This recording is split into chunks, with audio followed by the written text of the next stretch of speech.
Hello and welcome to the Wolfchase Toyota Insider, the Memphis Tiger Network. I'm Jeff Brightwell, joined by Brook Monaghan. And Coach, after we recorded our show last week, you go down to Florida, and so that's when they announced the all-tournament selections. And you guys really racked up, as you should have, 8 all-conference selections. Maya, the midfielder of the year, and we've talked about Grace a lot this year. She ends up getting Conference Rookie of the Year.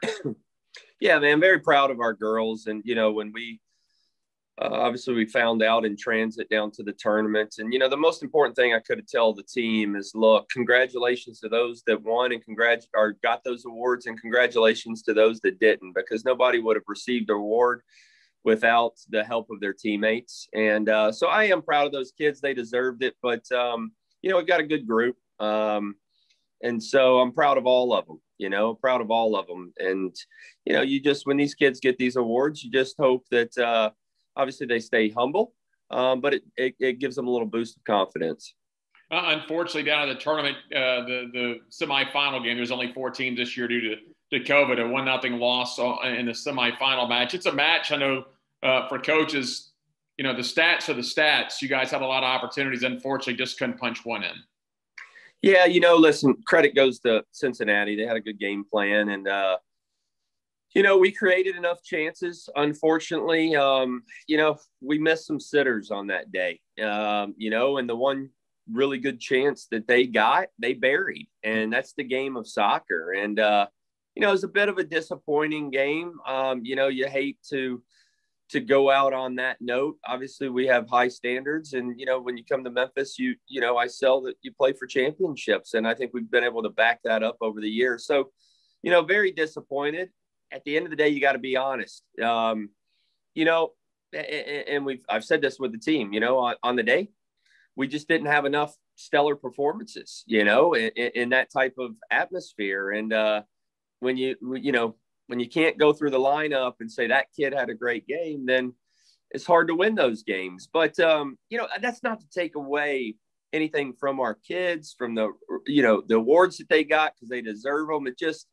It wasn't our best day. No. And I sure don't want to take anything away from Cincinnati, because, on the day they deserve to beat us. But, unfortunately, the ball didn't bounce our way. But again, you create your own luck, right? But luck's not going to be on your side if you don't have players having better performances. So, you know what? At the end of the day, probably got what we deserve. But it's over. Yeah. You learn from it.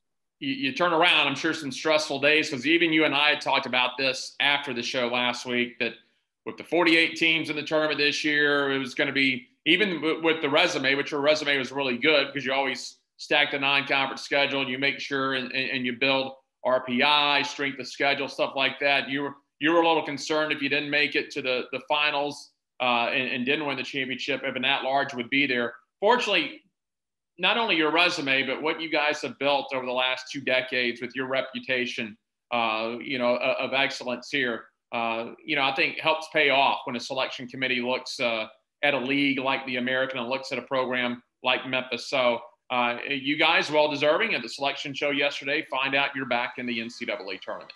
Yeah, look, man, honesty is the best policy. I didn't think we had a chance. Yeah. I've been doing this for 21 years. And I'm being honest, after our Cincinnati game, if I thought we would have had a chance, we would have, stretched down. But the girls after the game, they set down the stretch. I was like, girls, no need. Let's head to the locker room. I gave my end of the year speech. And, go figure. It's been a crazy year, right? Yeah. It's been an absolutely crazy year. So surprise, surprise, right? Next thing you know, we're in the tournament, So I am so thankful, obviously that we're still playing, thankful for all those people on that committee that believed in us. And I think you said it. I mean, if we didn't have a good reputation out there of having success, then I don't think our name would have been picked. And, that means a whole lot. So we're extremely thankful. I can't tell you, Jeff, I mean, to go, when the season ends, no matter when it is, it's always tough. But the way it ended, when you feel like it wasn't maybe one of your best efforts, that's even tougher. So for the last 3 or 4 days, there's been a lot of us, players, coaches, staff, that have been in a state of depression. So to get that news, it was just like a breath of new life. And, to be out there with the girls today, when I thought it wasn't going to be till August, it was an amazing feeling to be back out there, because it's a special group of girls. And we've proven that we can play, at a very high level. So I'm just extremely thankful, grateful, humbled by it, and just ready to go, man. Do you get a feeling, and I think you do because of what you just told us, is that, but do you get a feeling now there's a little bit of different, I don't want to say attitude, but a little different, feeling going to the tournament in this situation? Because so many years you guys are, and this year you did too. You're competing for championships, and then, you've done all you could, and let's see where the draw is. And you don't get a great draw because they're going to throw you out west or at some other place. But this year you thought, well, we might not even be going. And now it's like that breath of fresh air, as you mentioned. Well, let's go out there. Let's let it all hang out. We're all going to go to North Carolina and kind of be in these pods and kind of a different NCAA. And as you mentioned, it's got to be a little bit different feeling rather than having that weight on your shoulders to get that big draw or whatever it may encompass that you see in seasons past. And that comes with high expectations. Look, in life, you don't always get second chances. In sport, you usually don't get second chances. This is a second chance. This is a second chance for us to prove ourselves, right? And again, the message is if we're going to go out, let's go out fighting, clawing, scratching, giving our best effort. And if we do that, I've told our kids, let the chips fall. But there are no excuses. What are we doing with this opportunity? It's in life, you got to take advantage of those second chances, because, like I said, you don't get them too often. And that's kind of been the message. So, our kids they're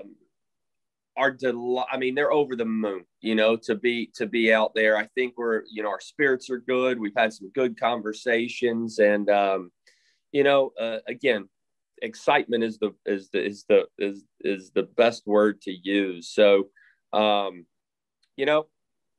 we live to play another day, and it's just I think that the kids will, when the whistle blows, we'll be in a great spot to give ourselves a very good opportunity.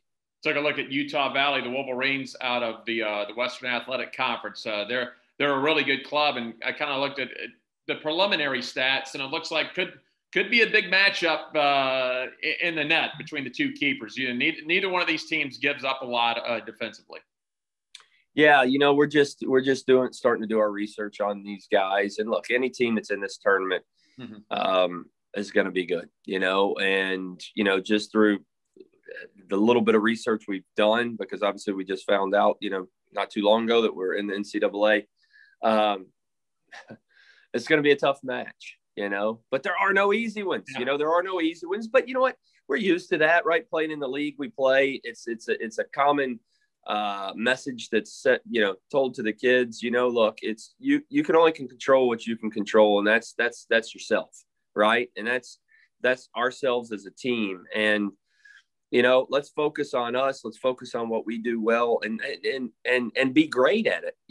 And if we can do that, that's all I can ask. And like I said, let the chips fall. So right now, I'm just in this crazy year. You're just happy to be playing, to get this little bonus of extra soccer. It's like, man, let's just leave it out there. Let's go have a blast, and let's give it everything we can. Arkansas will get the winner of Utah Valley and Memphis. Coach, where is your pod going to be? Where are you going to be playing your matches at least in those preliminary rounds? Yeah, actually, we're in Greenville, so we're playing at ECU. So, we're familiar with that field, and, so listen, there's no excuses. I can't tell you who's going to win the game, but there is no excuses on the day to leave it all out there. And, again, I wish the game was tomorrow. It's not. We got some time, but which is good, right? Because we had a few days off. We got to get back into it. But it's like I said, man, just over the moon that we've got this opportunity, and can't wait for next Wednesday. Well, final thing, you got that deer head in the background that you caught, so I guess the Tigers are ready to go hunting over in North Carolina in the tournament. Yeah, well, hey, Absolutely, man. Absolutely. Looking forward to it. Coach, congratulations again. Yeah, thank you, buddy. Take care. Head coach Brook Monaghan. I'm Jeff Brightwell for the Wolfchase Toyota Insider on the Memphis Tiger Network.